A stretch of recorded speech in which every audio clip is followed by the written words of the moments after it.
will hopefully wrap up the special session. It's supposed to be wrapped up by midnight tonight. He joins us on the phone. Good morning. Hey, Rob. Good morning, Bernie. How are y'all? We're doing great. How are you? I think I'm good. I'm walking. It was a late night for you guys last night. I'm walking.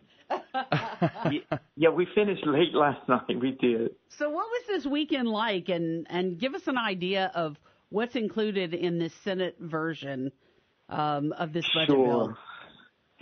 Sure. You know, I don't sit on Senate Finance anymore. I did before, but they had a long weekend, so we received their version of the budget yesterday about 1 o'clock. And when we received it, what they basically did is they assumed that a half a penny would be added of sales tax. As you know, there's a penny that expires on the end of this. Well, it did. It expires today. Yeah.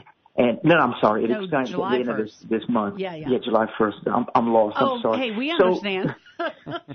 So the half penny would, when you break the whole thing down, the half penny would leave an unremained funding of the budget of about $57 million.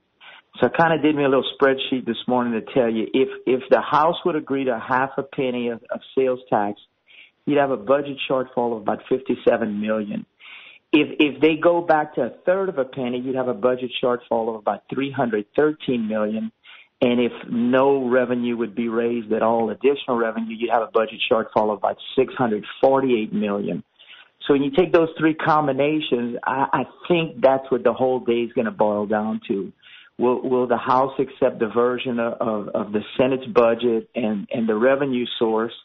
If they do, then you pretty much can call it a day and the session's over. If they don't, then it goes to conference, and 3 members of the House and 3 members of the Senate try and hash out and decide what they're going to do from the revenue source and the budget source. And if that conference committee gets the House and the Senate to agree by 2/3 vote, then you have a kind of another compromise between the two bodies. So that's kind of, I'm trying to take about 8 hours and boil it into that one sentence for you. So one of the biggest things that was happening before, obviously, in talking about, okay, are we not going to renew any of the sales tax? Is it going to be a third? Is it going to be a half? One of the kind of puzzle pieces that was not quite fitting was that the governor did not have all the Democratic support, notably the Congressional Black Caucus. Have they come around from what you've seen on the sales tax? They did last night in the Senate. Now, there was some give and take last night. That was late into the evening. And there was some give and take in the funding bill of the half penny. They voted for it. The half penny was voted on by, I think, the majority of the Black Caucus. In there, you had some income tax issues. You had the earned income tax credit that was moved from 3.5% to 5%. And you had a kind of an additional tax on some installations of products. It's kind of a complicated piece of, I guess, an amendment that basically gets them to where they could vote for it. And that was the compromise that was made last night. Will the House agree to it? And once it's really broken down in the House, I think it's going to be a long, long debate in the House to determine what goes next. Wow. Okay, so you've been here, you've been working in the Senate for quite a long time.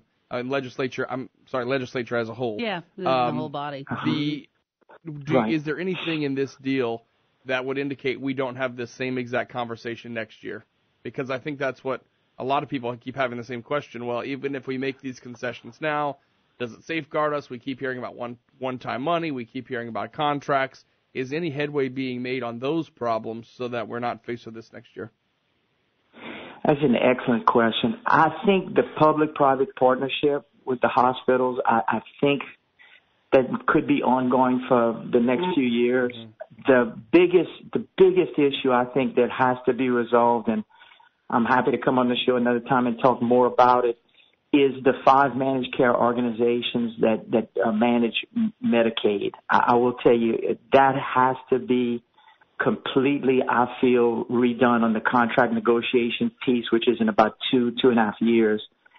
that is, to me, the gorilla that's going to continue to eat the budget up is the managed care organizations and what is going on with Medicaid. In the audits, if you look at the audits, it shows you that there's really some room to cut the budget. Every time I bring it up to the department, they tell me, well, it's contractually obligated for the next 2 years and nothing could be done. Rob, to answer your question, I think unless that gets a firm grasp on it, I think you're going to continue to see an ever need for revenue. Mm-hmm. And I'm not agreeing with it, but I'm just telling you, I think until that's resolved, I don't think it's going to be resolved today. Yeah. And in the next few weeks, I think it's going to be in the next contract negotiation period. Because the mm-hmm. services continue, the cost of the services continues to go up. That's what we keep. Well, yeah, not in the current situation, yeah. Yeah, not only the services, but there's so many issues. I was on Carol Ross's show many months ago about an issue called spread pricing, mm-hmm. that these prescription management companies charge to the MCOs, and they're owned by each other. I think just in the last audit year, there was something like $60 million of spread pricing that was done. And if you want to Google up spread pricing, it's something that's being addressed throughout the nation. Arkansas had a special session called just for some of those exact reasons. Wow. Well, there's a lot of moving parts. We hope it's another good day of work. And tonight, again, the deadline, looking at just about 18 or so hours, 17 hours to get this wrapped up. We will have to see what happens. Yeah. It's kind of like you watch a 5-match tennis match, and it breaks down to that one tiebreaker point. It all comes down to that. And I know for the people that watch it from afar, it's frustrating because mm-hmm. it's always at the last minute, and I just hope it can all come together. There's 144 people that have to agree on it, and sometimes it gets tough. Yeah. All right, State Senator Fred Mills, thank you as always. And we will go ahead and we'll send you over your badge, KPEL roving reporter. Yes. It comes with a special parking spot, but it's across the street. Well, y'all, thank y'all, and I look forward to talking to y'all again. Thank you, sir. Thank you. Okay, bye. Bye-bye.